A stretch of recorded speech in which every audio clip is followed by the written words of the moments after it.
আসসালামু আলাইকুম সুদীপ্ত ভাই। আসসালামু আলাইকুম ভাইয়া, শোনা যাচ্ছে? যে শোনা যাচ্ছে, আপনাকে কো হোস্ট করে দিয়েছি, আমাদের মেন্টরও জয়েন আছে, ইনশাআল্লাহ কিছুক্ষণের ভিতরে আমরা ক্লাস শুরু করতে পারবো। জি ভাইয়া, ঠিক আছে।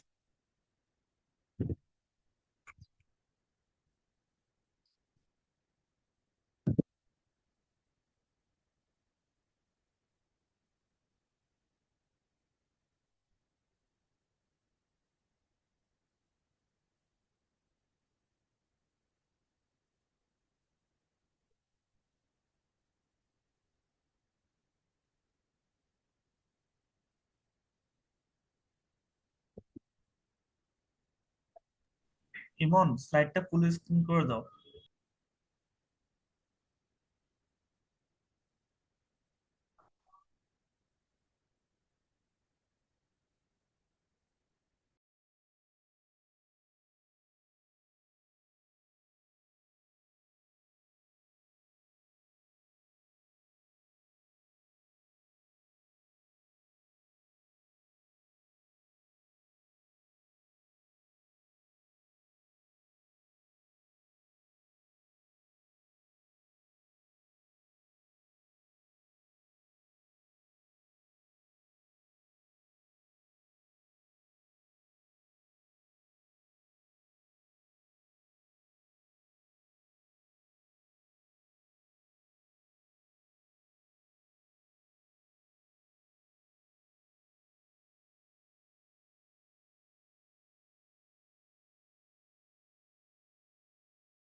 ইয়াকুব ভাই, আমরা কি স্টার্ট করব?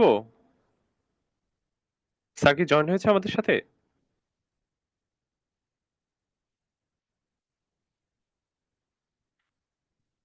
ভাই আমরা 1 মিনিটের ভিতরে স্টার্ট করতেছি। জি জি, অবশ্যই আমাকে বললেন, আমি কানেক্টেড আছি। আমার সাউন্ড ঠিক আছে তো? হ্যাঁ, হ্যালো। প্লিজ। আমার কি দেখা যাচ্ছে?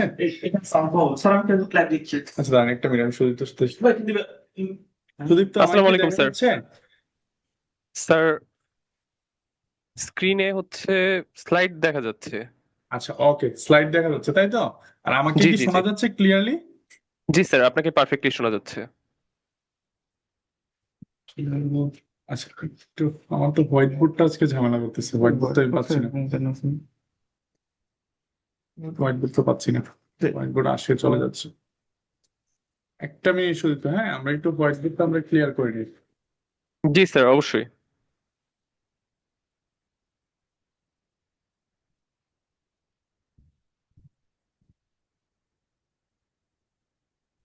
মাউসটা তো এখানে লাগাতে দিই নাই, তুমি তারপর মাউসটা এখানে লাগা। আচ্ছা, আইসি। মাউসটা বুঝতে পারছি, ওইটারও প্রবলেম আছে। সফটওয়্যারটা ডাউনলোড করে আমি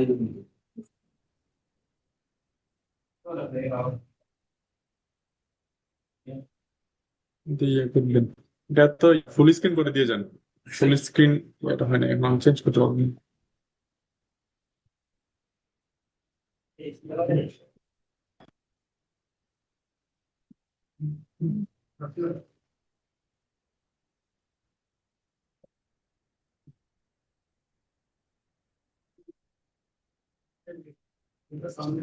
ওকে,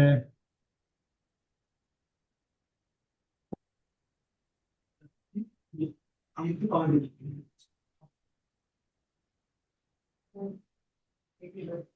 আমরা কি ফেসবুক লাইভে দিতে পারি? এখানে ফুল স্ক্রিন আর এটা না, না, হ্যাঁ, আচ্ছা, ঠিক আমি চলবে তো? হ্যাঁ চেঞ্জ করতে পারবো তো? হ্যাঁ ও, আচ্ছা সুদীপ্ত, স্যার আমরা ঠিক ফেসবুক আছে, লাইভে হ্যাঁ, যাবো। ক্লিয়ার? জি স্যার। আমাকে স্যার, শোনা আমরা যাচ্ছে? শুরু করবো। হ্যাঁ হ্যাঁ, জি স্যার, সুদীপ্ত শোনা শুরু যাচ্ছে। কর। আসসালামু আলাইকুম।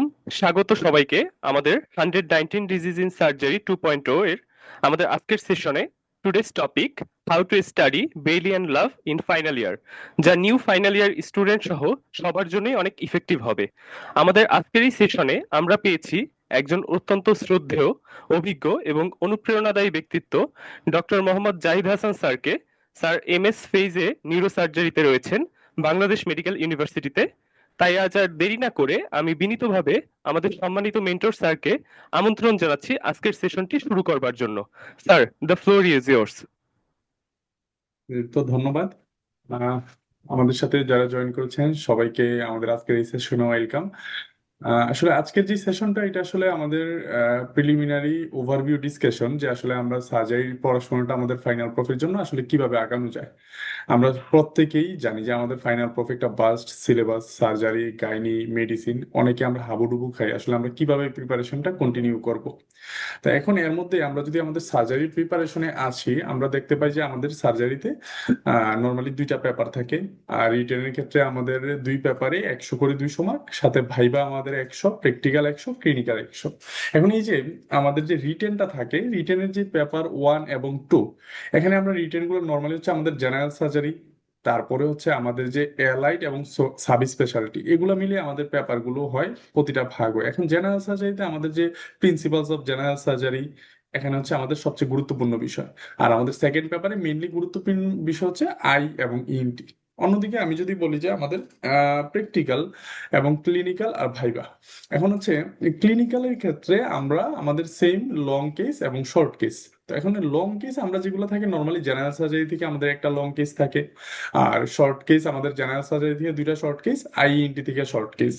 এখন ক্লিনিক্যালের ক্ষেত্রে আমাদের সেম, আমাদের viva board general surgery based একটা, আইএনটি বেসড একটা।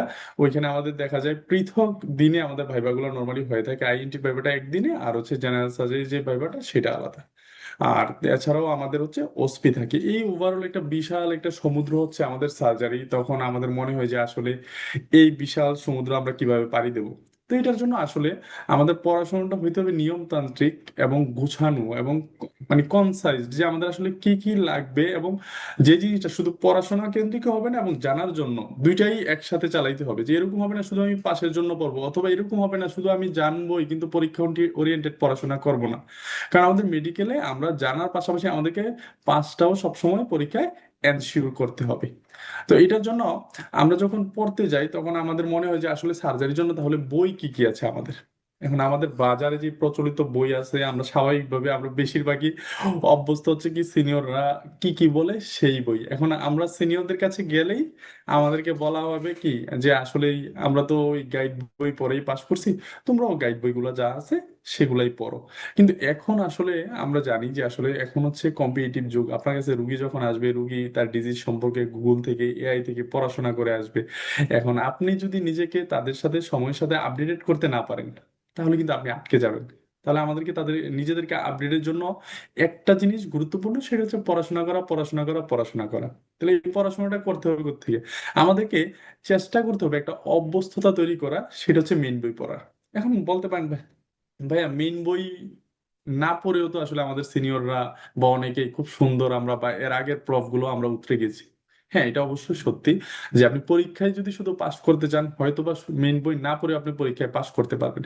কিন্তু বর্তমানে আপনি তো এমবিবিএস পাশেই আপনি সীমাবদ্ধ থাকবেন না, স্বাভাবিকভাবে এমবিবিএস এর পরে আপনি পোস্ট গ্রাজুয়েশনে আসবেন। কিন্তু আপনি যেই পোস্ট গ্রাজুয়েশনে ঢুকবেন, ঢুকার পরে আপনার যে ওইখানের পরীক্ষাগুলো সবগুলোই কিন্তু আপনার আমাদের এই মেইন বই ওরিয়েন্টেডই হবে। তো এখানে মেইন বই ওরিয়েন্টেড এবং মেইন বইয়ের উপরই হবে। তাহলে এখানে এসেও কিন্তু আপনাকে মেইন বই পড়তে হবে। কিন্তু আপনি যদি আপনার এমবিবিএস লাইফে মেইন বই পড়ার হ্যাবিট তৈরি করতে না পারেন তাহলে কিন্তু আপনি এখানে এসে আপনার জন্য খুব কঠিন হয়ে যায়। তো আমাদের এখানে মেইন বই কি কি আছে? আমাদের সার্জারির জন্য আমরা সবাই জানি যে আমাদের বেরি লাভস, বেরি লাভস, বেরি লাভস, এটা ছাড়া আসলে আমাদের আর কিছুই নেই। সব স্যাররাই শুধু বেরি লাভস এর কথা বলবে। তখন আমাদের মনে হবে এই বেরি লাভস এর মতো একটা মহাসমুদ্রের বই আমরা কিভাবে পড়াশোনা করব। আসলে যদি আমি বেরি লাভস পড়তে যাই, কেউ যদি আসলেই শুধু বেরি লাভসই থাকে, বেরি লাভসই পড়াশোনা করে, তার ক্ষেত্রে আসলে কখনোই এমবিবিএস ফাইনাল প্রফে সার্জারি ক্লিয়ার হবে না। তাহলে আমাকে কি করতে হবে?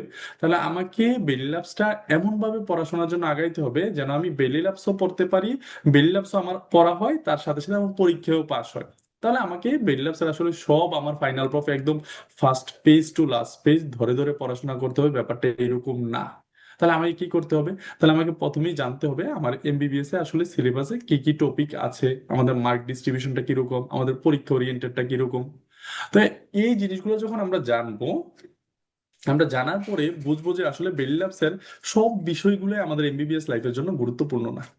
আমাদের কিছু কিছু জিনিস আমাদের এমবিবিএস লাইফে, যেমন প্রিন্সিপালস অফ জেনারেল সার্জারি যেই টপিক গুলো, যেমন আমাদের হেমোরেজ ম্যানেজমেন্ট, ট্রমার ম্যানেজমেন্ট, আলসার, ফিস্টুলা, লাই, আমাদের যে কোনো ধরনের সোয়েলিং, এই ব্যাপারগুলো যেগুলো আছে এগুলো কিন্তু আমাদের এমবিবিএস এর জন্য খুবই খুবই গুরুত্বপূর্ণ। শকের ম্যানেজমেন্ট, এই জিনিসগুলো তখন আপনাকে কি করতে হবে? আপনি সহায়ক বই এর পাশাপাশি আপনি হচ্ছে বেল ল্যাবসটা খুলবেন। বেল ল্যাবসটা খোলার পরে আপনি দেখবেন যে আপনার সহায়ক বই কি কি আছে যেগুলো আমাদের পরীক্ষায় আসতেছে, ওই জিনিসগুলা, ওই ছকগুলা, ওই বক্সগুলা, ওই মেকানিজম গুলা আপনাকে বেল ল্যাবস থেকে পড়তে হবে। এই যে প্রথম প্রথম আপনি আপনার পরিচিত যে বক্সটা যেটা সহায়ক বইয়ে পড়তেছেন, সেটা যখন আপনি বেল ল্যাবস থেকে পড়েন তখন আপনার কাছে পড়াগুলো পরিচিত মনে হচ্ছে, তার সাথে সাথে আপনার একটা মেইন বই পড়ার একটা হ্যাবিট তৈরি হচ্ছে। কিন্তু সার্জারির ক্ষেত্রে শুধু বেলি ল্যাবস পরেই আপনি সব করতে পারবেন না, সব আপনার প্রিপারেশন কমপ্লিট হবে না। এর জন্য আমাদের ক্লিনিক্যাল কিছু বইয়ের দরকার যেগুলো বাজারে প্রচলিত আছে। যেমন আমরা হচ্ছে এস দাসের কথা জানি, তারপর মাখনলালের কথা বলি, তারপর এসআরবি ম্যানুয়ালের কথা জানি।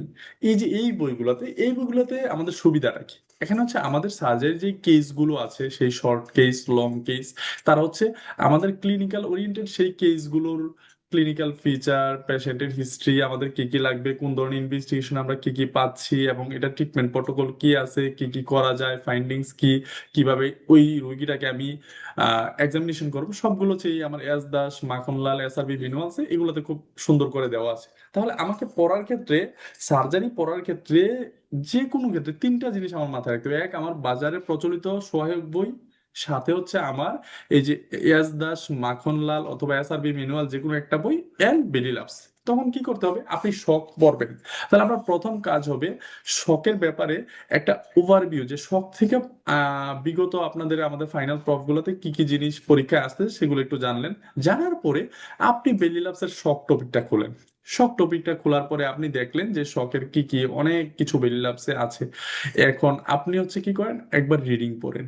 রিডিং পড়ার পরে দেন আপনি আপনার সহায়ক বইটা খুলে সহায়ক বইয়ে কি কি প্রশ্ন আছে, কোন কোনগুলা বারবার আসে, সেই জিনিসগুলো আপনার যে প্রচলিত বেলি লাভস বইটা আছে, বেলি লাভস বইয়ে খুলে সেই box, pathophysiology, clinical feature, example management গুলো দেখান। যে এই যে আপনার সহায়ক বইয়ের পড়াটাই, আপনি সহায়ক বইয়ের পড়াটাই পড়তেছেন, কিন্তু আপনি পড়তেছেন বেলি লাভস থেকে।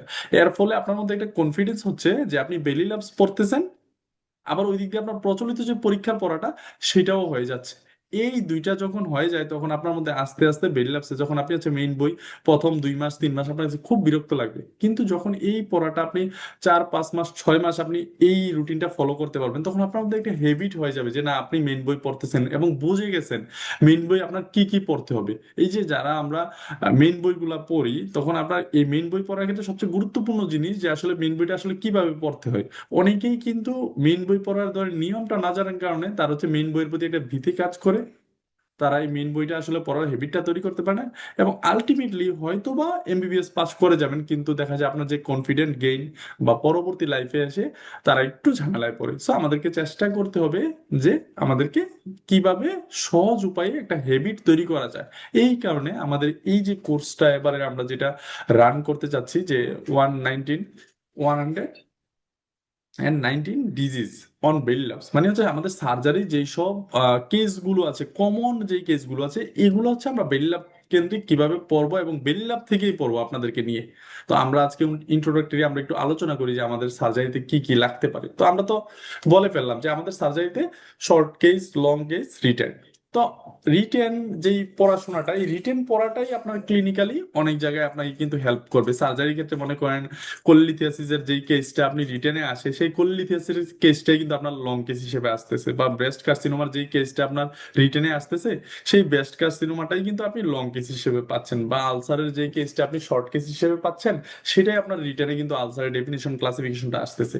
তো সার্জারির ক্ষেত্রে এই জিনিসটা একটু মজা, যদি মেডিসিনের ক্ষেত্রে একটু ডিফারেন্ট। মেডিসিনে দেখা যায় আপনার কেস একরকম আর রিটেনের প্রশ্নটা আরেক রকম, কিন্তু সার্জারিতে রিটেনের প্রিপারেশনেই আপনার হচ্ছে ক্লিনিক্যাল প্রায় 50 থেকে 60% আপনার পড়া মোটামুটি হয়ে যায়। তো শর্ট কেসের ক্ষেত্রে আমি তো বলে ফেললাম যে আমাদের জেনারেল সার্জারি, আইইএনটি। তো জেনারেল সার্জারি থেকে আমাদের কমনলি কি কি কেস থাকে, আপনারা যেহেতু থার্ড ইয়ার থেকে ওয়ার্ডে যাচ্ছেন, আপনারা খুব ভালো করেই জানেন যে কি কি কেস ওয়ার্ডে পাচ্ছি। আমরা আলসার পাচ্ছি, সোয়েলিং গুলা পাচ্ছি, হার্নিয়া পাচ্ছি, হাইড্রোসিল পাচ্ছি। তো এই কেসগুলা আপনাদের একটা হেবিট তৈরি করতে হবে, যে এস দাস, মাখনলাল থেকে আপনারা একটু দেখে যে কি কি ফাইন্ডিংস লাগে, এবং বারবার রোগীর গায়ে হাত দিতে হবে। বারবার রোগীর গায়ে হাত দিতে হবে, কিভাবে পরীক্ষা করতে হবে। দেন বাসায় এসে আপনি বেলি ল্যাবস খুলেন, যে বেলি ল্যাবসে কোনো ছবি আছে কিনা। আপনি দেখবেন বেলি ল্যাবসে যেসব ছবিগুলো আছে, বক্স গুলো আছে, ওইটা রিলেটেড এই জিনিসগুলো একটু দেখার চেষ্টা করুন। ঠিক আছে। এরপর হচ্ছে আইইএনটি। আইইএনটির ক্ষেত্রে আমরা মেইনলি আসলে আইইএনটি জিনিসটা আমাদের এই পর্যায়ে এসে কিছুটা কঠিন, তবে বেল ল্যাবসের ক্ষেত্রে আমাদের যতটুকু আছে ততটুকু পড়ার পরে আপনাদের প্রচলিত দেখা যায় আমাদের ক্ষেত্রে সিনিয়রদের থাকে, ওই নোটগুলো একটু কালেক্ট করার চেষ্টা করবেন, তাহলে দেখবেন যে আপনাদের শর্ট কেসের ক্ষেত্রে আপনাদের একটু, যে আপনাদের স্যাররা কমনলি কি কি জিজ্ঞাসা করে, এই জিনিসগুলো আপনি খুব ইজিলি জানতে পারবেন। দেন পরীক্ষা ওরিয়েন্টেড একটা প্রিপারেশন নিতে পারবেন, বিশেষ করে আই এবং ইএনটির ক্ষেত্রে, কেসের গুলোর ক্ষেত্রে। তাহলে মনে করেন আমরা একটা শর্ট কেস, ধরেন আমি একটা ওয়ার্ড একটা সয়েলিং পাইলাম। তো এখন একটা সয়েলিং পাইলে তাহলে আমাকে একটা সয়েলিং কিভাবে ডেসক্রাইব করতে, আমাকে এটা জানতে হবে যে কি কি পয়েন্ট, একটা সয়েলিং পাইলে আমাকে কি কি পয়েন্ট মাথায় আনতে হবে। সে কোথায় আছে, তার সাইজটা কিরকম, শরীরে আর কোথাও আছে কিনা, তার শেপ কেমন, কনসিস্টেন্সি কেমন, মুভিবিলিটি কেমন, ফিক্সিবিলিটি কেমন, এই যে জিনিসগুলা আমি জানলাম। দেন কিছু টেস্ট করতে হইতে পারে একটা সোয়েলিং, যেমন তার হচ্ছে ট্রান্সইলুমিনেশন টেস্ট কেমন, ফ্লাকচুয়েশন টেস্ট কেমন, সে কম্প্রেসেবল কিনা, স্লিপিং সাইন আছে কিনা, তার পাংটাম আছে কিনা। তাহলে এখন আপনার প্রশ্ন যে এই জিনিসগুলো আমি জানবো কেন? কারণ হচ্ছে একটা সোয়েলিং থাকা মানে সে আসলে কি, সেটা তো আমি সরাসরি জানতেছি না। এই যে পরীক্ষাগুলো করবো, তাহলে আমি এটা জানতে পারবো এটা কি লাইপোমা, এটা কি ডার্মোয়েড সিস্ট, এটা কি সেবাসিয়াস সিস্ট, নাকি এটা নিউরোফাইব্রোমা, নাকি ফাইব্রোমা, নাকি অন্য কিছু। এই যে জিনিসগুলা, এই জিনিসগুলা তখন আমি জানতে পারবো। ধরেন এই যে আমার এটা একটা যেটা আছে আমরা দেখতেছি এটা লোভিউলেটেড, এটা একটা আমাদের লোভিউলেটেড একটা কি হচ্ছে, এটা সোয়েলিং আছে। এই সোয়েলিংটাকে আমি যে সোয়েলিংটা দিয়েছি এটা যদি আমি খালি চোখে দেখেন এটাতে আসলে আমরা কোনো পাংটাম দেখতে পাচ্ছি না। এখন আপনাদের মনে হবে পাংটামটা কি, পাংটাম দেখবেন এই সোয়েলিং এর মাঝখানে যদি এই যে সোয়েলিংটা, আমাদের একটা লাইপোমা, লাইপোমার আমরা আগের স্লাইডটাতে যাই, এই যে এখানে যদি একটা আপনি এরকম একটা ব্লুইশ, যদি আমি এটা দিছি রেড, এরকম কোনো সয়েলিং এ যদি আপনি একটা ব্লুইশ কোনো পয়েন্ট পান, এটাকে আমরা বলি পাংটাম। নর্মালি এই পাংটাম গুলো থাকে কোথায়, সেবাসিয়াস সিস্টেম। এখন এই যে সয়েলিংটা আছে, এই সয়েলিংটার ক্ষেত্রে আমরা দেখবো যে এই সয়েলিংটা একটা লোভিউলেটেড, আর লোভিউলেটেড সয়েলিং নর্মালি হয় লাইপোমার ক্ষেত্রে। এখন লাইপোমা যখন আমি যাব, লাইপোমা হচ্ছে একটা আমাদের কি বলি আমরা, ফেটি টিস্যুর টিউমার। এবং এই লাইপোমার ক্ষেত্রে আমাদের একটা এক্সামিনেশন, আমরা একটা জিনিস দেখলে আমরা বুঝতে পারি মোটামুটি যে এটা, আমি বলে দিলাম এক হচ্ছে এটা পাংটাম নাই, দ্যাট মিনস এটা সেবাসিয়াসিস। তবে লাইপোমার আইডেন্টিফাইং পয়েন্ট যদি একটা বলি সেটা হচ্ছে তার স্লিপিং সাইড। সে যেহেতু আমার জাস্ট নিচে থাকে এবং আন্ডারলাইং এন্ড ওভারলাইং স্কিন দিয়ে ফ্রি থাকে, তার হচ্ছে স্লিপিং সাইন। তাকে আপনি একদিক দিয়ে ধাক্কা দিলে সে আরেক দিকে চলে যাচ্ছে, তাই স্লিপিং সাইন দেখে আপনি বুঝে যাবেন যে সেটা লাইপোমা। তারপর মনে করেন একটা সেবাসিয়াস সিস্ট, এই যে একটু আগে আমি যে পাংটামের কথা বললাম, আমাদের যে সেবাসিয়াস গ্ল্যান্ডটা থাকে এখান থেকে ডাক্টের মাধ্যমে সেবাম গুলা বাইরে এক্সপোজে চলে আসে। এখন কোনো কারণে যদি সেবাম অনেক বেশি জমে, জমে যদি আমার ডাকটাকে ব্লক করে দেয়, তখন এই ব্লুইশ আমার ওই পাংটাম গুলা থাকে। এই ব্লুইশ পাংটামটাই হচ্ছে আইডেন্টিফাইং ফিচার যে হচ্ছে সেবাসিয়াস সিস্ট। তাহলে আমি দেখেন একটা সোয়েলিং, সে কিভাবে লাইপোমা, সে কিভাবে সেবাসিয়াস সিস্ট। আবার এই পাংটামটা অনেক সময় এত পরিমাণ সেবাম জমে, আপনি গেলে ওয়ার্ডে প্রায় সময় দেখবেন একদম যারা বৃদ্ধ রোগী তাদের যদি সেবাসিয়াস সিস্ট থাকে, এবং যারা হচ্ছে আনকনসিয়াস নিজেদের সময়, দেখবেন যে তাদের মুখের ভিতরে, ফেজেই তো বেশিরভাগ আমরা দেখি, ফেজ বা স্ক্যাল্পে দেখবেন একটা শিঙের মতো একটা মাথা বের হয়ে আছে, এটাকে আমরা বলতাম হর্ন, সেবাসিয়াস হর্ন। মানে পাংডামের এখানে হচ্ছে এত পরিমাণ সেবাম কালেকশন হয় যে তার এটা শিংয়ের মতো স্ট্রাকচার দ্বারা, এই যে দেখেন একটা সুন্দর সেবাসিয়াস হর্ন, এই যে হর্ন, সেবাসিয়াস হর্ন। তাহলে এইভাবে আপনি দেখেই মোটামুটি ওয়ার্ডে যখন আপনি এই জিনিসগুলো দেখে আসলেন, দেন দেখে এসে আপনি হচ্ছে বেলি ল্যাবসটা খুলেন, বেলি ল্যাবসটা খুলে আপনি সয়েলিং চ্যাপ্টারটা খুলেন, সয়েলিং চ্যাপ্টারে কি কি আছে, এই যে আপনি কিন্তু শেষ মোটামুটি, আপনি কিন্তু শর্ট কেস আপনার একটা প্রিপারেশন নিয়ে ফেলতে পারবেন যে কোনটা লাইপোমা, কোনটা সেবাসিয়াস সিস্ট, কোনটা হচ্ছে এপিডার্ময়েড সিস্ট। এইভাবেই আপনি আপনার প্রিপারেশনটা যখন কমপ্লিট করবেন, দেন আপনি আবার বেলি ল্যাবসে গিয়ে এডিশনাল কিছু আসে কিনা সেই জিনিসটা দেখলেন, দেখার পরে আপনি হচ্ছে আপনার সহায়ক বইটা খুলেন, খুইলা এবার দেখেন যে এই সোয়েলিং, লাইপোমা, সেবাসিয়াস সিস্ট, এগুলা থেকে ডার্মোইড সিস্ট কি কি প্রশ্ন পরীক্ষায় আসছে, দেন ওইখানের পরীক্ষার প্রশ্নটা আপনি দেখে গেলেন যে কোনো কিছু আর পড়া বাকি আছে কিনা, শেষ, নাই, আপনার কিন্তু মোটামুটি পড়া হয়ে গেছে। এইভাবেই যখন আপনি মিলিয়ে পড়বেন আপনি এটা কনফিডেন্ট হবেন, কারণ আপনি বিভিন্ন সোর্স থেকে পড়তেছেন। এক হচ্ছে আপনি ওয়ার্ডে গেলেন, দেখে আপনি হচ্ছে ক্লিনিক্যালি মিলাইলেন, দেন হচ্ছে আপনার সিনিয়র ভাইদের থেকে যেই শর্ট কেসের শিট গুলা পাওয়া যায়, হাতে লেখা নোট গুলা যদি সিনিয়রদের থাকে সেগুলো আনলেন, দেন হচ্ছে এস দাস মাখনলালের আপনার এই কেসটা সম্পর্কে কি কি আছে সেটা দেখলেন, দেন বেলি ল্যাবস পড়লেন। আপনাকে কেউ কখনো আর সোয়েলিং নিয়ে আপনাকে আটকাইতে পারবে না। তাহলে এইভাবেই আমাদের পড়াশোনাটা আগাইতে হবে।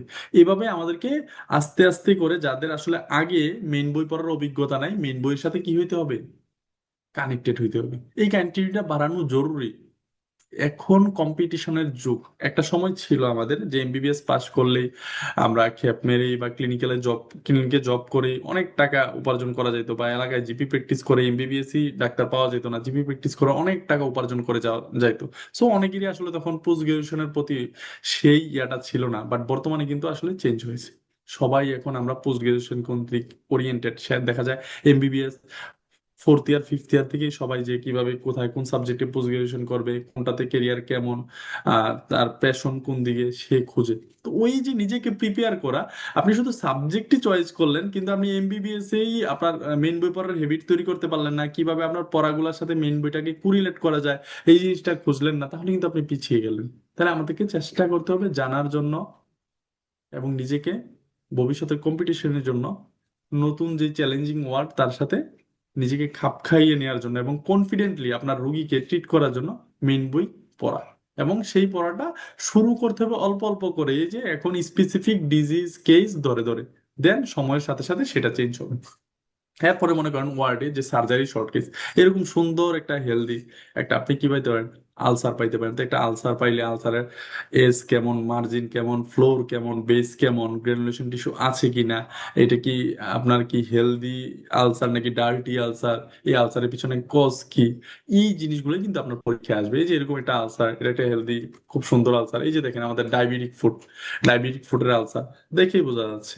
তারপর হচ্ছে এই যে এখানে একটা ডায়াবেটিক ফুটের আলসার পাইলেন, এরকম পায়ে আমরা আলসার পাইলেই নর্মালি আমাদের মাথায় আসবে ডায়াবেটিক ফুট, তখন তার ডায়াবেটিস আছে কিনা, ফ্যামিলি হিস্ট্রি আছে কিনা। এরপরে আরেকটা ব্যাপার হচ্ছে আমরা জানি যে তার হচ্ছে কি লাগবে আমার, যে সে স্মোকিং করে কিনা, এটা একটা গুরুত্বপূর্ণ, ঠিক আছে। তো এই হিস্ট্রি গুলো আমাদেরকে নেওয়া শিখতে হবে। এগুলো আমরা এখন আপনি এই যে কোন আলসারে আমি কোন প্রশ্নটা করব, কিছু আলসার যখন সিফিলিটিক আলসার দেখবেন তখন তার হচ্ছে সেক্সুয়াল হিস্ট্রি নিতে হবে, যখন টিউবারকুলার আলসার দেখবেন তার টিবি পেশেন্টের সাথে কন্টাক্ট আছে কিনা, তার ওয়েট লস আছে কিনা, এই জিনিসগুলো, স্মোকিং হিস্ট্রি আছে কিনা। যখন ডায়াবেটিক আলসার দেখবেন তখন তার ডায়াবেটিস এর ইয়া কেমন, সেটা সে ডায়াবেটিক কি কন্ট্রোল আছে নাকি আন্ডার কন্ট্রোল, ঠিক আছে। এই জিনিসগুলা শিখতে হবে। যখন শিখতে পারবেন তখন মোটামুটি আপনি কনফিডেন্ট, তখন দেখবেন আপনি কুইক ইজিলি আপনি ট্রিট করতে পারতেছেন, আপনি ডায়াগনোসিস যাইতে পারতেছেন, স্যারও আপনি ওয়ার্ডে আপনি স্যারকেও কনফিডেন্টলি উত্তর দিতে পারতেছেন। এখন আসেন এই যে এরকম আমরা বলছি যে ফেজে যদি এরকম কোনো আমাদের আলসার থাকে, আমরা জানি ফেজে কি হয় সবচেয়ে বেশি, স্কোয়ামাস সেল কার্সিনোমা গুলো আছে, আমাদের বেজাল সেল কার্সিনোমা হইতে পারে।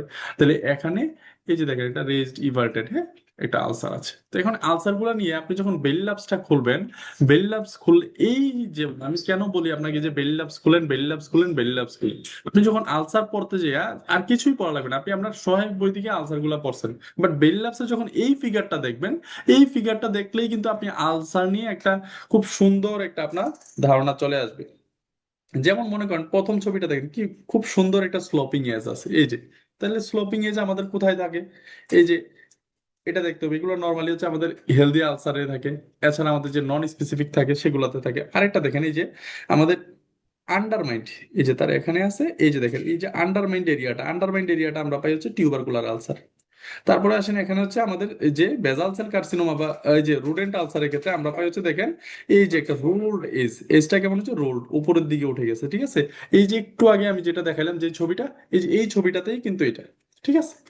এরপরে চলে আসেন আপনি দেখেন ডি নাম্বার ফিগারটাতে কি আছে আমাদের, এইটা হচ্ছে দেখেন একদম ইভার্টেড, হ্যাঁ, ইভার্টেড হয়ে গেছে, এই যে একদম ইভার্টেড, ঠিক আছে।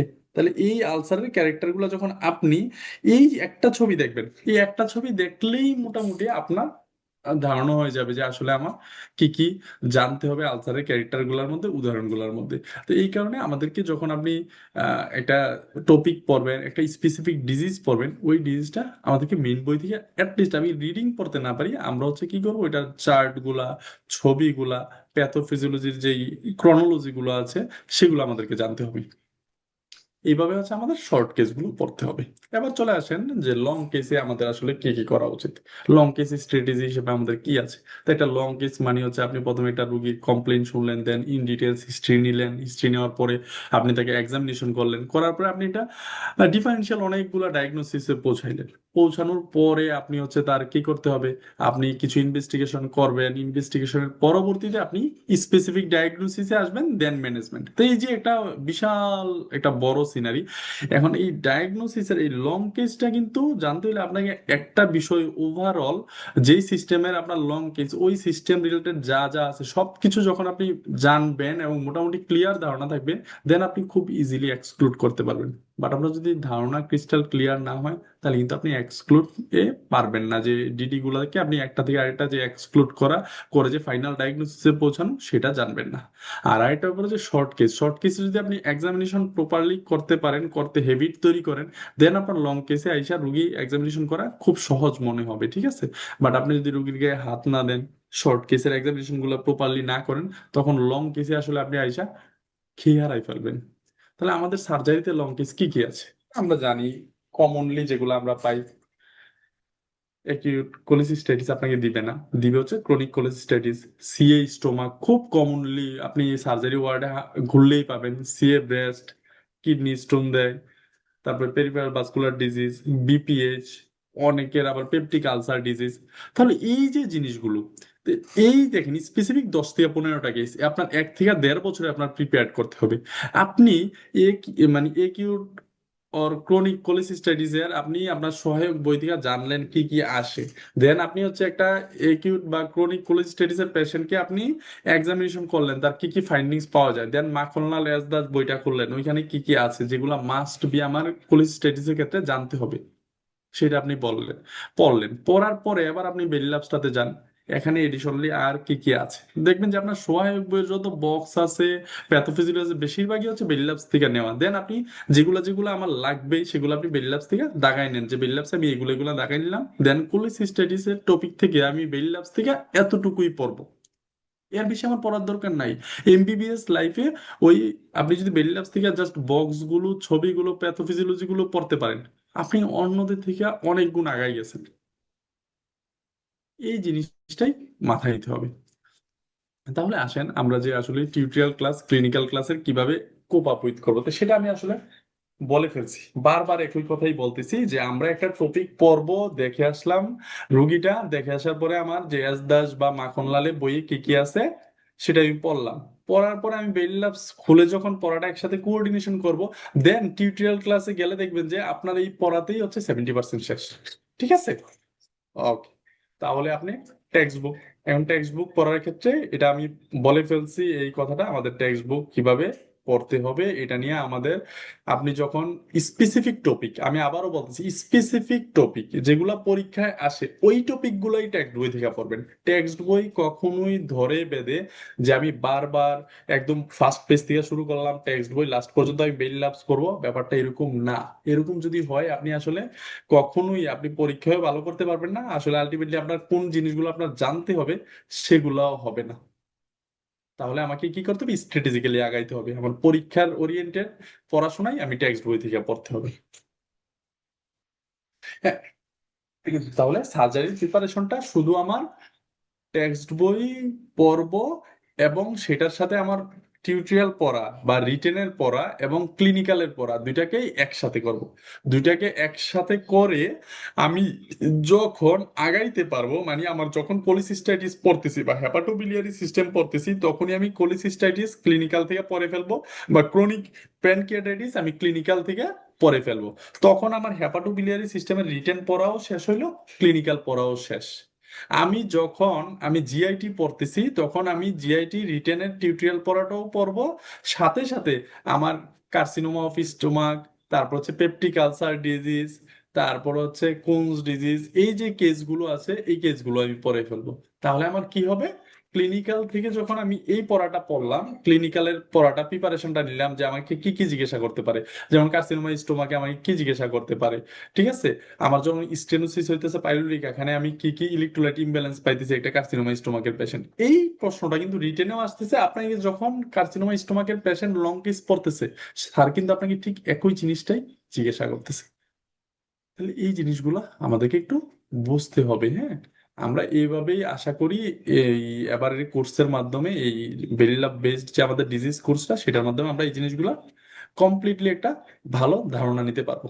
যেমন মনে করেন আমাদের আমি একটা রিটেনের টপিকের কথা বলি, মনে করেন বার্ন, প্রতি বছর বার্ন থেকে হিউজ প্রশ্ন আসে, যে বার্নের প্রশ্ন, যে এখানে আমি মনে করি যে বার্নের যে প্রশ্নটা এটা আমি কোত্থেকে পড়লাম, যে আব্দুর রহমান একজন 60 কেজি তার বডি ওয়েট, সে আসছে 25% বার্ন নিয়ে টোটাল বডি সারফেস এরিয়া, 4 ঘন্টা আগে বার্নটা হয়েছে, এখন এই পেশেন্টটাকে আপনি ম্যানেজ করবেন কিভাবে। এই যেমন বার্নের ক্ষেত্রে, বার্ন একটা খুব ইস্যু, আপনারা দেখবেন যে আপনার সহায়ক বইয়ে বার্ন নিয়ে প্রায় 20-25 পৃষ্ঠা লেখা আছে, আপনি ডেভিডসনের বার্নটা খোলেন, বার্ন যখন আমি পড়বো, বার্নের জানার ক্ষেত্রে আমার প্রথম কথা হচ্ছে আমি একটা বার্নের পেশেন্টকে প্রথম ইমিডিয়েট ম্যানেজমেন্ট করতে হবে। ঠিক আছে, ইমিডিয়েট ম্যানেজমেন্ট করতে হবে, দেন হচ্ছে তার ফ্লুইড রেসিসিটেশন করতে হবে, দেন হচ্ছে আমার বার্নের যে ট্রিটমেন্ট আছে সেইটা দিয়ে দেন হচ্ছে কমপ্লিকেশন প্রিভেন্ট করতে হবে। তাহলে আমাকে বার্নের ক্ষেত্রে সবার আগে জানতে হবে যে আসলে বার্ন তার কোথায় হয়েছে, কার কতটুকু বডি সারফেস এরিয়া পড়ছে।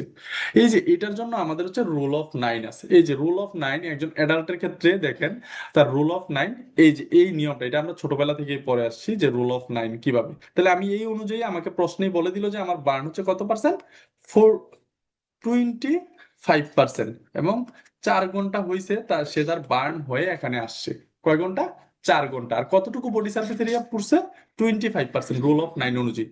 আর বাচ্চাদের ক্ষেত্রে রুল অফ 9টা কিন্তু একটু ডিফারেন্ট, এই জিনিসটা একটু জানতে হবে। বাচ্চাদের ক্ষেত্রে রুল অফ নাইনটা হচ্ছে ফেজে, চিলড্রেনের ক্ষেত্রে হচ্ছে 18, আর হচ্ছে এই যে ফ্রন্টে হচ্ছে 18 আর ব্যাকে হচ্ছে 18 ছিল, এইটা হচ্ছে ফ্রন্টে হয়ে যাবে বাচ্চাদের ক্ষেত্রে আপনার হচ্ছে 13.5, এখানেও 13.5, আর বাকি যা আছে সব সেম। তাহলে বেবিদের ক্ষেত্রে আমরা বডি সারফেস এরিয়াটা হিসাব করি ডিফারেন্ট, অ্যাডাল্টের ক্ষেত্রে ডিফারেন্ট, বাট আমরা অ্যাডাল্টে কমনলি রুল অফ নাইনটা জানি। তাহলে আমি রুল অফ নাইন জেনে গেলাম কিভাবে হয়। তখন যেহেতু আমি বার্ন হবে, আচ্ছা বার্নে তো আমি ফ্লুইড দিচ্ছি, বারবার ফ্লুইড দেই, আমি বারবার বললাম যে ফ্লুইড দিতে হবে।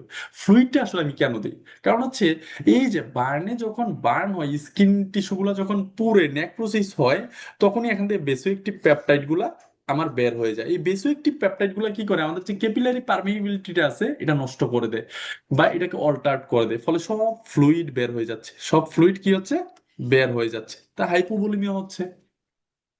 হাইপোভলিমিয়া হইলে আমার হাইপোভলিমিয়ার পেশেন্টকে আমাকে কি করতে হবে, ফ্লুইড রিসিটেশন করতে হবে।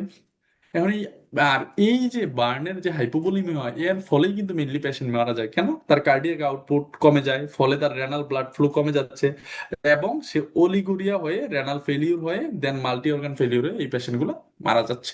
তাহলে আমাকে এই যে সিভিয়ার হাইপোভলিমিয়া হইলো, এই জন্য আমাকে কি করতে হবে, তার ফ্লুইড রিসিটেশন করতে হবে। তাহলে ফ্লুইড রিসিটেশন কিভাবে আমরা করতে পারি?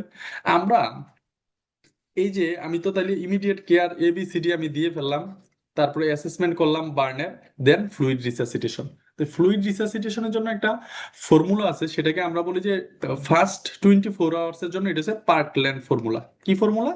Parkland formula. তো এই পার্কল্যান্ড ফর্মুলাটা কি?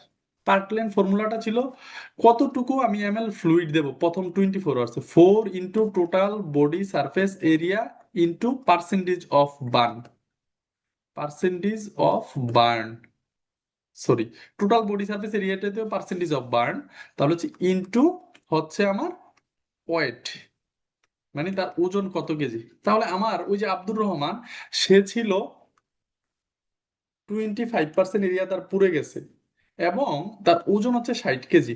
তাহলে একটু খেয়াল করেন, তার ওজন হচ্ছে 60 কেজি, তাহলে কত ml ফ্লুইড তাকে আমার প্রথম 24 আওয়ার্সে দিতে হবে?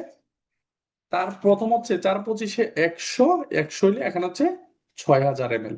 কত ml হইলো? 6000 ml। এই যে 6000 ml ফ্লুইড আমি তাকে দিলাম, এখন এই ফ্লুইড 24 আওয়ার্সে আমি কিভাবে দেব? এখন আপনার বেলিয়ান লাভসে স্পেসিফিকলি বলা আছে ফার্স্ট 8 আওয়ার আর হচ্ছে সেকেন্ড 16 আওয়ার। ফার্স্ট 8 আওয়ারে দিতে হবে 50%, আর পরের 16 ঘন্টায় দিতে হবে 50%। তার মানে ফার্স্ট 8 আওয়ারে আমি দেবো তাকে কত, 3000 ml, আর পরের 16 ঘন্টায় দিব 3000 ml। এখন এই জায়গাটাতেই আপনারা এইসব ভুলটা করবেন। এখন পেশেন্ট আসছে বার্ন হওয়ার 4 ঘন্টা পরে, তাহলে এখন আপনি কি তাকে প্রথম 8 ঘন্টায় যে 3000 ml, এটা কি পরের 8 ঘন্টায় দিবেন নাকি পরের 4 ঘন্টায় দিবেন? এই উত্তরটা কি কেউ দিতে পারবেন? দেখি, এই উত্তরটা কি দিতে পারবেন যে ফার্স্ট 8 আওয়ারে 3000 ml দেওয়ার কথা আমার হিসাব অনুযায়ী, পার্কল্যান্ড ফর্মুলা অনুযায়ী। এখন সে আসছে বার্ন হওয়ার 4 ঘন্টা পরে, তাহলে এই 3000 ml কি পরবর্তী 4 ঘন্টায় দিয়ে দিব নাকি পরবর্তী 8 ঘন্টায় দিব? এই উত্তরটা কি কেউ দিতে পারবেন? পরবর্তী 4 ঘন্টায় দিব। গুড, এক্সিলেন্ট ভাইয়া।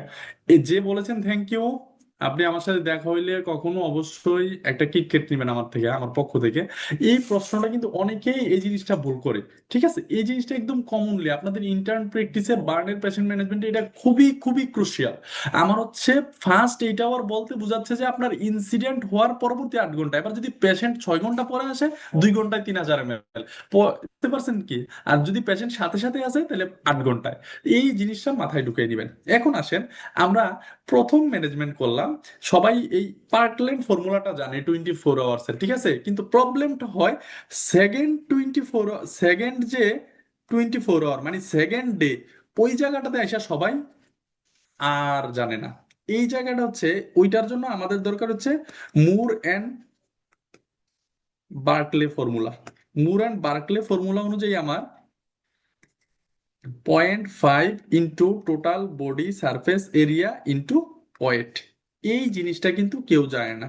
এই সেকেন্ড 24 আওয়ার বা আমরা বলি 36 আওয়ার মানে পরবর্তী 1.5 দিন আমাদের বার্নের পেশেন্টদেরকে টোটাল 2.5 দিন মিনিমাম আমার এই ফ্লুইড ম্যানেজমেন্টটা লাগবে। তো আমরা সবাই প্রথম 24 আওয়ারটা নিয়ে সবাই চিন্তিত, কিন্তু পরের যে 36 ঘন্টা ওইটা নিয়ে আর আমরা চিন্তিত না। ওইখানে ফ্লুইড ম্যানেজমেন্টটা হয় কিভাবে? এই যে 0.5 into total body surface area into weight. তো এখন কি করতে হয়, এখানে যে ফ্লুইডটা আসলো মনে করেন 0.5 ইন্টু হচ্ছে 25 ইন্টু হচ্ছে 60, তাইলে হচ্ছে তার 750 ml। এই 750 ml কে আমরা হচ্ছে দিব কিভাবে দিব, এটার ভাগটা একটু দেখেন। তারা কি করে এই 36 ঘন্টাকে 12টা ভাগ করে, প্রথম 12 আওয়ার, এর পরের 12 আওয়ার, এর পরের 12 ঘন্টা। প্রথম 12 ঘন্টাকে তারা আবার ভাগ করে 4 আওয়ার 4 আওয়ার 4 আওয়ার, পরের 12 ঘন্টাকে ভাগ করা হয় 6 আওয়ার 6 আওয়ার, আর পরের 12 ঘন্টাকে শুধু 12 ঘন্টা। এই জায়গাটাতে হচ্ছে প্রথম 12 ঘন্টায় 3 বার 750 750 750 করে দিবেন, পরের 12 ঘন্টাতে হচ্ছে 6 ঘন্টায় 750 750, আর পরের 12 ঘন্টায় পুরো 12 ঘন্টায় 750। এই যে এটা হচ্ছে মুর অ্যান্ড বার্কলে ফর্মুলা। এখানে হচ্ছে তাহলে এই যে 750 ml এটাকে আমি দেবো কয়টা, ছয়, 6টা এপিসোড। প্রথম 3টে এপিসোড হবে 4 ঘন্টা 4 ঘন্টা 4 ঘন্টা করে, পরের দুটো হবে 6 ঘন্টা 6 ঘন্টা, পরেরটা হচ্ছে 12 ঘন্টা। এখন বলেন প্রথম 12 ঘন্টা যে আমি প্রথম 24 ঘন্টায় যেগুলা দিছিলাম পার্কলেন ফর্মুলা অনুযায়ী, ওইটাতে আমি কি ফ্লুইড দিব, ক্রিস্টালয়েড নাকি কলয়েড?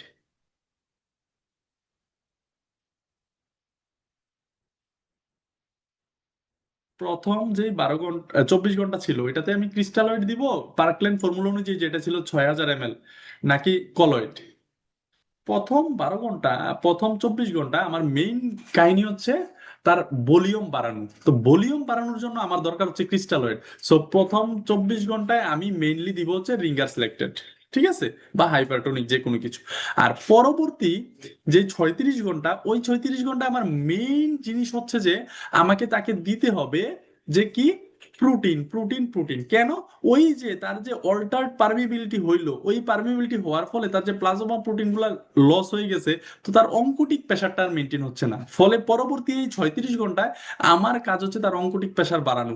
দ্যাট মিনস হচ্ছে আমাকে হচ্ছে প্লাজমা প্রোটিন বেস যেগুলো আছে, প্লাজমা সল, হ্যাঁ, ফ্রেশ ফ্রোজেন প্লাজমা, এই টাইপের কিছু দিতে হবে পরবর্তী 36 ঘন্টায়। তো এখন কি হয় জানেন, আপনি যখন বেলি ল্যাবসটা পড়তে যাবেন, আপনি আপনার সহায়ক বইয়ে শুধুমাত্র পার্কলেন ফর্মুলাই জানবেন, রুল অফ 90 জানবেন। বাট আপনি যখন বেলি ল্যাবসটা খুলবেন তখন আপনি দেখবেন আরে আমার তো পার্কলেন ফর্মুলার পরে পরবর্তী 36 ঘন্টায় খুব সুন্দর করে মুর অ্যান্ড বার্কলে ফর্মুলাটা আছে। এটা তো আমি কখনো জানতাম না, এটা তো আমার পরীক্ষায় আসে না, এই কারণে আমি পড়ি নাই। তো এই যে একটা ইন্টারেস্টিং জিনিস, কিন্তু আপনার মুর অ্যান্ড বার্কলে ফর্মুলা কিন্তু আপনার পরীক্ষা আসতেছে না। বাট আপনি যখন ইন্টার্নে গিয়ে একটা পেশেন্ট পাবেন বার্নের, এবং তাকে যখন আপনি 2.5 দিনের টোটাল ফ্লুইড ম্যানেজমেন্ট আপনি নিজে করতে পারবেন, তখন আপনার কাছে যে প্রশান্তিটা লাগবে এটা আসলে অন্য কোনো কিছুর সাথে অতুলনীয়। এই কারণে আমাদেরকে এই যে বলি যে শুধু পরীক্ষায় পাস না, পরীক্ষায় পাস এবং জানা এবং নিজেকে কনফিডেন্ট করা, এই তিনটার জন্যই আমাদেরকে হচ্ছে মেইন বই বেস প্রিপারেশন নিতে হবে। আশা করি আমি এটার মাধ্যমে আপনাদেরকে কিছুটা হইলেও বুঝাইতে পারছি। তাই একটা বার্নের পেশেন্টে আসেন, কিছু ওয়ার্নিং সাইন থাকে, তাহলে ওয়ার্নিং সাইন গুলো কি আমরা মেইনলি জানি। আমাদের দেশে যত বার্নের পেশেন্ট মারা যায়, একটা তো হচ্ছে যদি বডি সার্ফেস এরিয়া বেশি হয়, 30-35-এর বেশি হয়, তাহলে বেশিরভাগই সার্ভাইভ করে না আমাদের দেশে। আর এছাড়াও যেগুলো রেসপিরেটরি সিস্টেমে যেগুলো হয়, যেগুলো আমাদের শ্বাসনালীতে বার্ন হয়, ঠিক আছে, অথবা একটা এনক্লোজড স্পেসে বার্ন হয়। আপনার যদি মনে থাকার কথা, ওই যে বেলি ল্যাবসে যে কাচ্চি, আরে বেলি ল্যাবস বলতে বলতে বেলি রোডে যে কাচ্চি বাইয়ে যে ইয়াটা হয়েছিল, মনে আছে আপনাদের? আগুন লাগছিল কাচ্চি বেয়ে, ওইখানে অনেক মানুষ মারা গেছিল। তারা কিন্তু আগুনে পুইরা মারা যায় নাই, তাদের বেশিরভাগই মারা গেছিল হচ্ছে তারা একটা ক্লোজ স্পেসের ভিতরে ছিল। এই কারণে তাদের কি হয়ে গেছে, ওই যে যখন একটা ক্লোজ স্পেসে বার্ন হয় তখন আপনার কি হয়, আপনার বার্ন গুলো যখন পার্শিয়াল হয় তখন কার্বন মনোক্সাইড তৈরি হয়। এই কার্বন মনোক্সাইডের কারণেই কিন্তু ওইখানে বেশিরভাগ মানুষ মারা গেছে। তো আমাদেরকে একটু ওয়ার্নিং সাইন গুলো জানা লাগবে। তারপরে আমাদের বার্নের যে আসেন, ডেথ কেন হয়, আমরা বার্নের পেশেন্টের ক্ষেত্রে ডেথ হচ্ছে কিরকম আমরা জানি।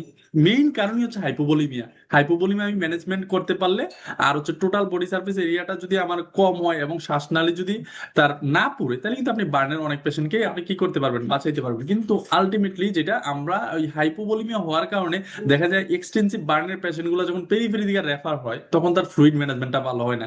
এই কারণে তার দেখা যায় হাইপোভলিমিয়া কারেকশন না হয়ে আপনার টারশিয়ারি লেভেলে আস্তে আস্তে সে শকে গিয়ে মাল্টি অর্গান ফেলিউরে মারা যায়। তাহলে আমাদেরকে শুধু পার্কল্যান্ড ফর্মুলা জানলেই হবে না। পার্কল্যান্ড ফর্মুলা 24 আওয়ার্স এর পরে যে মুর এন্ড বার্কলে ফর্মুলাটা আছে, হ্যাঁ, 36 আওয়ার্স এর, ওইটাও জানতে হবে। তাহলে আমরা বার্নের পেশেন্ট কনফিডেন্টলি ম্যানেজ করতে পারবো। তাহলে এই জিনিসটা একটু বলেন তো, একটা পেশেন্ট আপনাদের ইমার্জেন্সিতে আসছে, সাডেন সিভিয়ার অ্যাবডোমিনাল পেইন, সাথে তার ভমিটিং আছে, নৌশিয়া আছে, এই পেশেন্টটা আপনাদের কি কি হইতে পারে কয়েকজন বলেন তো দেখি, মিনিমাম 3টা বলেন, ডিডি বলেন। সাডেন সিভিয়ার অ্যাবডোমিনাল পেইন, আমি কিন্তু অ্যাবডোমিনের লোকেশন বলি নাই, তার বমি আছে, তাহলে তার কি কি হইতে পারে কারণ বলতে পারবেন কেউ? Peptic ulcer disease. আচ্ছা, পেপটিক আলসার ডিজিজ, দেন এনিওয়ান? আচ্ছা, ভাইয়া তাহলে অ্যাকুট অ্যাপেন্ডিসাইটিস হতে পারে? হ্যাঁ, এই গুড, এই তো গুড একজন, দেন কোলেলিথিয়াসিস। গুড, আর কেউ?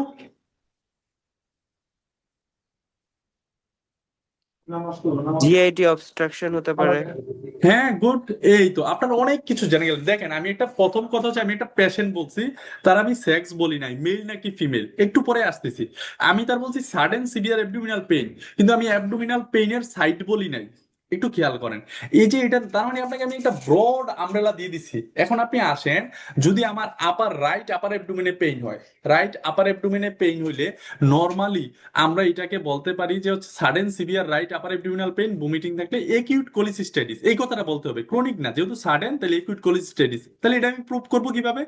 আমি যদি তাকে মারফিস সাইন পজিটিভ পাই, ওই যে রাইট সাইডে 9th কোস্টাল কার্টিলেজ, যদি এখানে আমি যদি কি দেই, বরাবর যদি tip of the coastal কার্টিলেজে 9th যদি আমি চাপ দেই, সে দেখবেন আসতেছে, হ্যাঁ, এটা হচ্ছে মারফিস সাইন পজিটিভ। তাহলে হচ্ছে right upper abdominal acute cholecystitis. আর এটা যদি আমার জাস্ট রাইট রাইট আপার অ্যাবডোমিনে হয়, হ্যাঁ, মিডলে হয়, এবং সে যদি দেখেন যে বমিটিং হচ্ছে এবং সে হচ্ছে মোহাম্মদিয়ান পেয়ার পজিশনে সামনের দিকে ঝুঁকে থাকলে সে আরাম পায়, তাহলে এটা কি? তাহলে হচ্ছে এটা হচ্ছে কি একুইট প্যানক্রিয়াটাইটিস, তাহলে হচ্ছে আমার সামনের দিকে। আবার অনেক সময় সে বললো আমার আপার অ্যাবডোমিনাল পেইন আছে, বমি আছে, হ্যাঁ, সাথে সাথে আমার মনে হয় ব্যথাটা আমার হাতে যায়, দেখেন, এটা হচ্ছে আমার ইনফিরিয়র এমআই হইতে পারে। আপনি যখন আপনারা উপজেলায় যাবেন, একটা সময় তো অবশ্যই করবেন, মনে রাখবেন আপার এবডোমিনাল পেইনের পেশেন্টকে অবশ্যই অবশ্যই ইসিজি করাবেন, অবশ্যই অবশ্যই ইসিজি করাবেন। বেশিরভাগ ইনফিরিয়র এমআই আমরা হচ্ছে একিউট অ্যাবডোমিন হিসেবে ট্রিট করি অনেক ক্ষেত্রে নিজেরা, আপার এবডোমিনাল পেইনে ইনফিরিয়র এমআই, এবং খুব বেশি আমাদের মিসডায়াগনোসড হয়। দেন আসেন ওই যে পেপটিক আলসার ডিজিজ, আপনারা যেটা বললেন, পেপটিক আলসার ডিজিজ হইতে পারে, হঠাৎ করে পেপটিক আলসার ডিজিজ অনেকদিন ধরে আছে, হঠাৎ করে পারফোরেশন হয়ে গেল, এটা থেকে হইতে পারে। আরেকটা হইতে পারে কি আমার, যে ইন্টেস্টাইনাল অবস্ট্রাকশন। তবে ইন্টেস্টাইনাল অবস্ট্রাকশন এটা মজার কি, সে বলবে তার বমি হচ্ছে, সাথে হচ্ছে পেট একবার রিজিড হয়ে গেছে, শক্ত হয়ে গেছে, টাফ হয়ে গেছে, তার পায়খানা বন্ধ হয়ে গেছে, ঠিক আছে, তখন আপনি তাকে কি ইন্টেস্টাইনাল অবস্ট্রাকশন হিসেবে করতে পারেন। আরেকটা আমরা আরো কিছু এরকম সাইড ওয়াইজ এইভাবে জানতে হবে। তখন আপনি যখন ওই পেইনের, আপনি যখন অ্যাবডোমেনের প্রতিটা সাইড জানবেন এবং অ্যানাটমিটা ক্লিয়ার থাকবে, দেন আপনি রিজিয়ন ধরে ধরে আপনি বলতে পারবেন। এখন আসেন, আমি কেন সেক্সের কথা বলছিলাম, এটা যদি ফিমেল হয় একটা ডায়াগনোসিস আছে, এই ডায়াগনোসিসটা কে বলতে পারবেন? জাস্ট ফিমেলদের হইতে পারে, অ্যাবডোমিনাল পেইন সিভিয়ার, সাথে ভমিটিং, নৌশিয়া। একটোপিক একটোপিক রাপচার্ড একটু প্রেগনেন্সি, আপনারা বুঝে গেছেন। এই যে জিনিসটা দেখেন, তাইলে আপনি যখন এই প্রশ্নটা যখন আপনার রিটেনে আসবে, আপনি যদি লেখেন যে এই প্রশ্নটা লেখার ক্ষেত্রে আপনি লিখবেন যে, আপনি যদি ভাগ ভাগ করে লেখেন যে রাইট লোয়ার অ্যাবডোমেন হলে এটা, লেফট লোয়ার অ্যাবডোমেন হলে এটা, আপার অ্যাবডোমেন হলে এটা, ঠিক আছে, এপিগেস্টিয়াম হইলে এটা, ইন কেস অফ মেল এটা, ইন কেস অফ ফিমেল এটা, দেখবেন স্যার ইমপ্রেসড হয়ে যাবে। আরেকজন গদ বাঁধা, সে শুধু 5-6টা কজ লেগে গেছে, ওইটার ক্ষেত্রে আলাদা। তাহলে এইভাবে নিজেকে একই জিনিস জাস্ট প্রেজেন্টেশনের কারণে আপনি ডিফাইন্ড হিসেবে নিজেকে উপস্থাপন করতে পারবেন। তো আশা করি এইভাবেই আমরা আস্তে ধীরে শিখবো, এবং এই যে যতগুলো আপনারা ডিডি বললেন, আমরা আশা করি ইন ফিউচারে সবগুলা নিয়ে আমরা এই আমাদের কোর্সটাতে আমরা পড়াশোনা করব, এবং সবগুলা আমরা একটা ইন্টারেক্টিভ সেশন আকারে পড়ানোর চেষ্টা করবো ইনশাল্লাহ। হ্যাঁ, আজকে তাহলে আমরা এতটুকুতেই থাকুক, ঠিক আছে, সবার সাথে দেখা হবে। আর অবশ্যই আমরা সামনে ওই যে পড়াশোনা শুরু করি, যে এই উক্তিটা আমার একটা খুব মানে প্রিয় একটা উক্তি আর কি, the best time to plant a tree was 20 years ago, the second best time is now. মানে হচ্ছে যে ওই যে মেডিকেলে আসার পরে প্রথম দিন বলছিলাম যে মেইন বই পড়বো, কিন্তু পড়া শুরু হয় নাই 5 বছর আগে, বাট আজকে থেকে শুরু করাটা কিন্তু সেকেন্ড বেস্ট টাইম আপনার জন্য। বাট আপনি যদি ভাবেন যে আবার এমবিবিএস পাস করি ইন্টার্নের পরে পড়বো, সেই সময়টা আর আসবে না। সো ওই যে মেডিকেলে ফার্স্ট ইয়ারের প্রথম দিন ভাবছিলেন মেইন বই পড়বো বাট পড়া হয় নাই, তাদের জন্য আজ সেকেন্ড বেস্ট টাইম আজকেই। আর যারা প্রথম দিনেই প্ল্যান্টেটরি বা স্টার্টে রিড মেইন বুক, তাদের জন্য তো ওইটাই বেস্ট টাইম ছিল। সো সবাইকে বেস্ট অফ লাক। আবার আমরা দেখা হচ্ছে পরবর্তী সেশনে। আর আপনাদের যারা বন্ধু বান্ধব আছে সবাইকে আমাদের এটাতে জয়েন করতে ইনভাইট করতে পারেন। আশা করি আপনারা খুব একটা আশাহত হবেন না। আমিও আপনাদের সাথে থেকে নতুন কিছু শিখবো আপনাদের কাছ থেকে, আর আমি যা জানি আপনাদেরকে জানানোর চেষ্টা করব। Thank you. আচ্ছা সুদীপ্ত, ভাইয়া, আপনি আচ্ছা। ওসমানী কোন ব্যাচের? জি আপু, আপনি ওসমানী কোন ব্যাচের? আমি হচ্ছে 54 বেচ আপু। আপনি কি ওসমানী মেডিকেলের? আচ্ছা আচ্ছা, জি জি ভাইয়া। আচ্ছা আচ্ছা, কত বেচ আপু আপনারা? আমি হচ্ছে ভাইয়া 59 ব্যাচের। আচ্ছা আচ্ছা, ঠিক আছে, ইনশাল্লাহ দেখা হবে এক সময়। অনেকদিন আমি আপু ইনশাআল্লাহ। সিলেটের বৃষ্টি খুব মিস করি, বিশেষ করে আমাদের শামসুদ্দিন ব্লকের। যাওয়া হয় না সিলেট, 2-3 বছর হয়ে গেছে। ইনশাল্লাহ যাওয়া হবে এক সময়। থ্যাংক ইউ আপু জয়েন করার জন্য। আচ্ছা আচ্ছা সুদীপ্ত ভাইয়া, জি স্যার। হ্যাঁ আমরা তাহলে শেষ করতে পারি ইনশাল্লাহ, হ্যাঁ? জি। কারো কোনো যদি প্রশ্ন না থাকে তাহলে আমরা মনে হয় শেষ করতে পারি। কারো কোনো ঠিক কোশ্চেন আছে। আছে? আচ্ছা, মনে হয় নেই। আজকের সেশনের সমাপ্তিতে এসে আমি আন্তরিকভাবে কৃতজ্ঞতা জানাই আমাদের সম্মানিত মেন্টর স্যারকে, যিনি তার মূল্যবান সময় এবং জ্ঞান অভিজ্ঞতা দিয়ে আমাদের সমৃদ্ধ করেছেন। সাথে ধন্যবাদ জানাচ্ছি সকল উপস্থিত অংশগ্রহণকারীদের। আশা রাখি আজকের আলোচনা ও শেখা আমাদের ভবিষ্যৎ জীবনে অনেক গুরুত্বপূর্ণ ভূমিকা পালন করবে। এবং সবাই সুস্থ থাকুন, সবাই ভালো থাকুন। ধন্যবাদ সবাইকে। আসসালামু আলাইকুম।